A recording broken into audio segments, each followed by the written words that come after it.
biggest thing. You got to work to get open to shoot it. Today, Julius found him about 5 times. Julius had 10 assists. So Julius had an idea to find him. Even the last one when Julius had a 3 and he passed it to him for a 3. But, you know, my point was we started the game making every shot. And they were right in the game because we didn't come up with loose balls. We did not come up. They had 3 offensive rebounds, which led to baskets. It's 15-10. You made every shot. Should be 15-4, 15-2, 15-3. And I told them at halftime, same deal. Lafayette did not have their best player. This would have been a different game. I mean, we probably could have still won the game, but it wouldn't have been like this because that kid can play. And I felt bad. He hurt himself in today. But he is a terrific player and somebody that I was anxious to see play against us because he could score it. He's really smart. But the thing I'm telling our guys, the energy that Nerlens plays with, think if I can get all my guys playing with that kind of energy, what we become as a team. Now we're where the vision I have of us.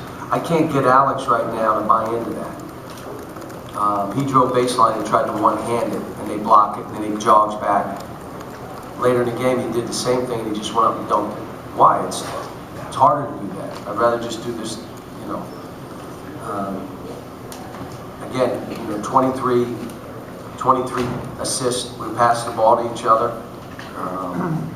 You know, shot a pretty high percentage, both 3, and you know, we're not a 57, 58% three-point shooting team, but I believe we're a 40.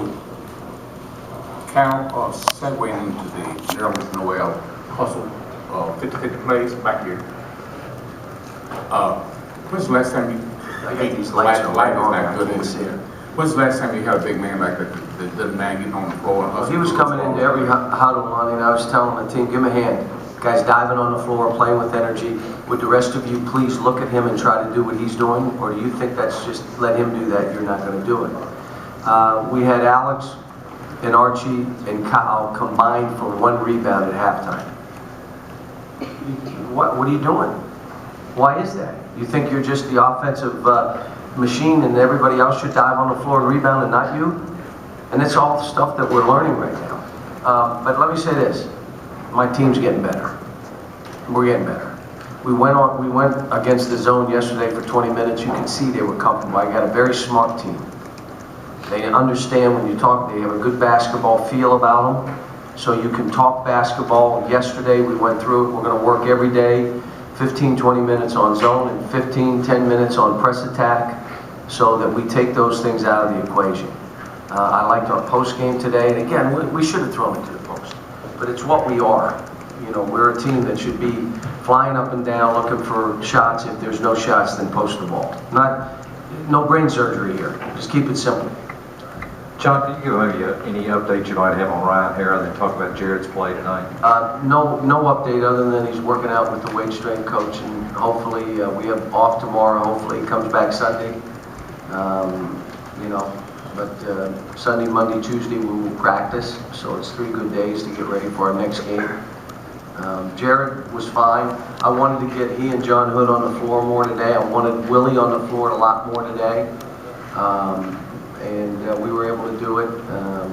You know, again, the minutes we played, instead of 37 minutes like we did against Duke, where you just don't have the. It's funny. We had the energy the last 6 minutes. Think about that.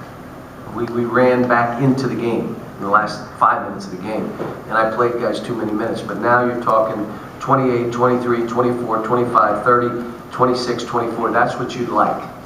But that means that John Hood has to play 11. You know what I mean? He's got to get those minutes to cut minutes from everybody else so they're not playing 35 minutes a game. Especially right now, they're not ready.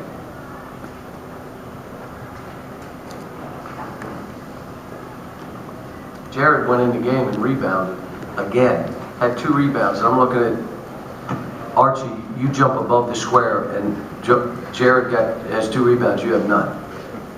Why is that? I mean, he has a nose for the ball. Hey, John, is Julius I think some of us thought of him as a shooter primarily, but 10 assists, no turnovers. What does that say about maybe his floor game? No, he's a very smart player, but we do need him to shoot the ball. You know, with Archie and Julius and Kyle, and even Jared, who I'm not afraid that if he pulls up for a three, you know, we've got pretty good three-point shooters. Were you at least pleased to see that Kyle was getting open and getting what he needed to get done back at the back? Yeah, but then there was a stretch in the second half where he wasn't. He was not moving. He wasn't. He has to work hard to create the shot before he catches.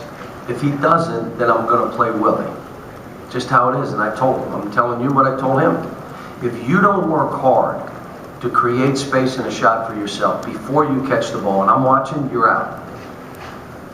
So today, what he did, especially in the second half, he saw gaps and he raced to those gaps, and guys found him also, and he made shots. But he's not going to go 7 for 11 from the three every time.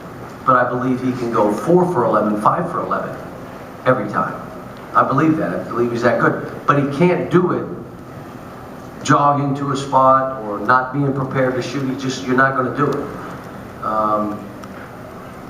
Like I said, Alex goes 9 for 10, and he played about 60% of the game. The rest of the game, he kind of jogged around and looked around. And I'm like, look at Nerlens. Play like him, and you become like ridiculous. That's hard. Kyle, you talked yesterday towards the end of the press conference that you need to get out in transition more, you needed more easy buckets. Was tonight improvement, or was it? Yeah, we did it yesterday in practice. There were things we worked on yesterday in practice that they followed through on. Basically, they're going to focus on what we focus on as coaches.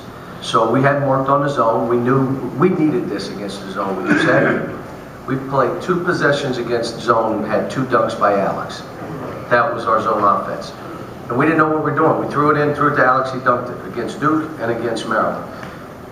Today, we had to go against a zone, which was good for us.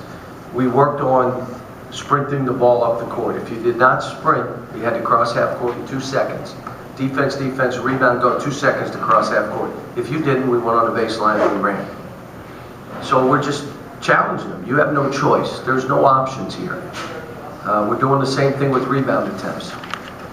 They're having to run if they don't attempt to rebound. Now, you don't have to get the ball. Somebody else got it. But you got to attempt to get it. If you don't attempt to rebound, everyone. You have 20 liners? 20 liners. I can't do that. You're doing 20. Then go attempt to rebound. You don't have to get the ball. You got to attempt to rebound. That's where we are as a team right now. But again, we played great defense here and sustained for the first time this year about 6 straight trips. Wow. Now, could we ever get to where we could do that for 20 straight minutes? Or 30? Or last year, like it took us how long to get to that 35, 40-minute mark? Right now, we're at 6 minutes. It's where we are. We're young. John, when you talk about getting guys to play with the energy that Nerlens has, you've had guys, Michael was that way. Can it rub off? Can you get guys to do that? And I told Nerlens, just keep doing it, and they'll get it. Because it becomes embarrassing when he's diving and you're jogging, or you're standing straight up and get beat on a back door, and this kid's diving on the floor. You all start writing like, why is this kid not playing? And it's not just Alex. It was Archie. It was Julius a little bit. Jared on a back cut. And all of a sudden, Nerlens is covering for everybody. The issue becomes, then he goes to block a shot in the lane. He's not blocking him outside the lane. He's doing what we're asking. Last year, someone always picked up Anthony's man. This year, no one's picking up his man. Why? Because they're running out. They're not even attempting to rebound. So when people say, well, he's going after every block shot. No, he's not. He's playing how we want him to. What's happening, the backline defense isn't playing. They're stopping, and not only not helping, they're running out. But that's all the stuff we've been working on. John, could you comment on, over here on your left, your big men and their ability to pass out of the post, where they are right now in that? Well, what I liked was their ability to score the ball. Like, they can score. They can take you left-handed, right-handed. They can score. They're quick and agile. I mean, they can pass, but I want them to, first of all, score the ball in there. Look, I've coached all kind of ways over 20-some years. I've never had two guys like this in the post. I had DeMarcus Cousins, but he wanted to shoot threes. All right, now you have these two guys that are truly post players, and have two of them. And so we got to play that way and force you to double team, and then we'll kick it out and shoot threes. Like I said, there were a lot of good stuff. I told them we're getting better, but there are certain things I'm not going to settle for, and we talked about it after. And you know, here's a Alex Portras, can't believe it. 9 out of 10, 22 points, 5 rebounds, 4 for 5 from the line, and I'm all over him. Yeah, because I want him to be the best version of him, not just play good. You're better than this. You can do more than this. So why won't you? It's hard. I know it's hard. Then you got to get in better shape. You got to force yourself mentally to do these things. And Archie, the same thing. Why wouldn't you end up with 10 rebounds a game? 10 rebounds a game. Now what do you become as a player? Scoring, assists, speed, 10 rebounds. What do you become? You're the best guard in the country. Why wouldn't you want to do that? It's hard. Rather just run out and let them mix it up. You get bumped in there. I mean, it's all stuff that we're capable of doing that I'm looking at these guys saying, I want the best version of you and the best version of our team. And right now, we're pulling a lot of dragging guys, but that's okay. It's early. Two more questions. That's it. Thanks, guys.